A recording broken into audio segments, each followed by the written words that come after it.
कोकिला का इकलौता बेटा प्रभास उसका लाडला था, लेकिन उसने अपनी मर्जी से कविता से शादी कर ली थी।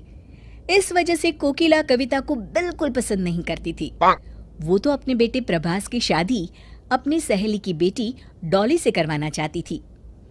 एक दिन कविता कोकिला को खाना ला कर देती है। कविता के जाने के बाद कोकिला अपने पास रखी एक पुड़िया बाहर निकालती है और उसमें रखा सारा नमक और मिर्च खाने के ऊपर डाल देती है। हे भगवान, मेरी तो किस्मत ही फूट गई है। क्या हुआ माँ?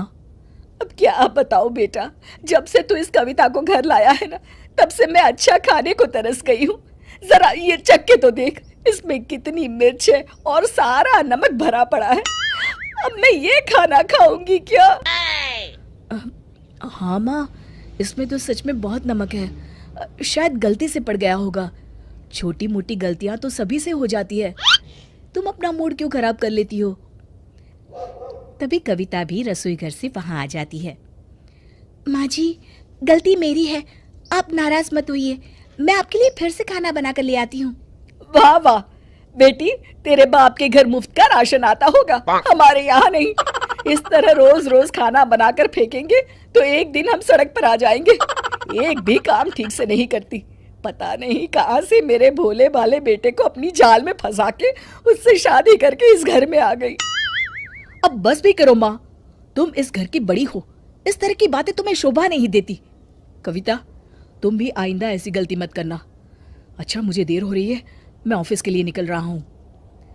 प्रभास वहां से चला जाता है और कविता भी रसोई घर में चली जाती है। तू चाहे कुछ भी कर ले बेटा, मैं इस डायन को घर से निकाल कर रहूंगी और डोली को अपनी बहू बनाकर ले आऊंगी। आखिर मेरा नाम भी कोकिला है, मैंने भी कच्ची गोटियां नहीं खेली। फिर एक दिन प्रभास अपनी माँ को फोन करता है। हेलो माँ, आज शाम को मैं कविता को फिल्म दिखाने ले जा रहा हूँ। मैंने फिल्म की टिकट्स बुक करवा ली है। आप उसे तैयार होने के लिए बोल देना ना प्लीज। ठीक है बेटा, मैं बोल दूंगी। शाम को प्रभास घर आता है। अरे कविता, तुम अभी तक तैयार नहीं हुई?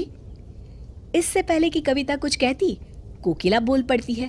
अरे बेटा, मैं तो बहू से कब से कह रही हूँ, प्रभास आता होगा तो तैयार हो जा, लेकिन ये तो मेरी एक नहीं सुनती। कविता समझ जाती है कि उसकी सास झूठ बोल रही है। फिर भी कविता अपनी सास की बात से सहमति जताते हुए कहती है, अब सॉरी प्रभास, मैं भूल गई थी। अब तो फिल्म का टाइम निकल चुका है।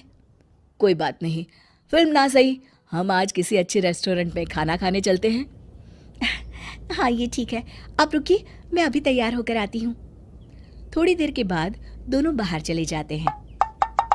पता नहीं इस चुड़ैल ने मेरे बेटे पर कौन सा जादू मंतर करके रखा है। मेरा बेटा तो बस हर वक्त इसके पीछे दुम मिलाते घूमता रहता है। कोकिला प्रभास को कविता के खिलाफ भड़काने का कोई मौका नहीं छोड़ती थी, लेकिन कविता उसके इस बर्ताव को अनदेखा करके दिन रात अपने सास ससुर की सेवा करती थी। कुछ दिनों के बाद डॉली वहां आती है। अरे डॉली बेटा, बड़े दिनों के बाद आई है, बैठ बेटा। मैं यहाँ बैठने नहीं आई हूँ माँ जी, मैं आज फैसला करने आई हूँ। आप तो कह रही थी बस कुछ दिनों की बात है, आप बहुत जल्द उस चुड़ैल को घर से बाहर निकाल देंगी और अपने बेटे की शादी मुझसे करवा लेंगी और अपने बेटे से मेरी शादी करवा देंगी। आज मैं कुछ नहीं सुनूंगी। आपको क्या लगता है पूरे शहर में बस आपका ही बेटा है? अरे मुझे तो रोज बड़े बड़े घर से रिश्ते आते हैं। मैं आपको कुछ दिनों की मोहलत और दे रही हूँ, उसके बाद मैं किसी दूसरे लड़के से शादी कर लूंगी। चलती हूँ। डॉली की जाती ही, देख लो, ये है तुम्हारी पसंद और एक है हमारी बहू, जो दिन रात तुम्हारी सेवा करती है और आज तक उसने कभी भी तुमसे ऊंची आवाज में बात करना तो दूर, कभी तुमसे नजर मिला के भी बात नहीं की। और तुम हो कि इस परकटी और नकचढ़ी लड़की के लिए अपनी सीधी सादी बहू को घर से निकालने की सोच रही थी। आज इसके ये तेवर है, जरा सोचो आगे चलकर ये क्या करेगी। अपने पति की बातें सुनकर कोकिला को अपनी गलती का एहसास हो जाता है। आप बिल्कुल सही कह रहे हैं जी, मैं आज तक अपनी बहू के साथ गलत सलूक करती आई हूँ। मेरी गलती है, जो मैं सीता और सुपर्णखा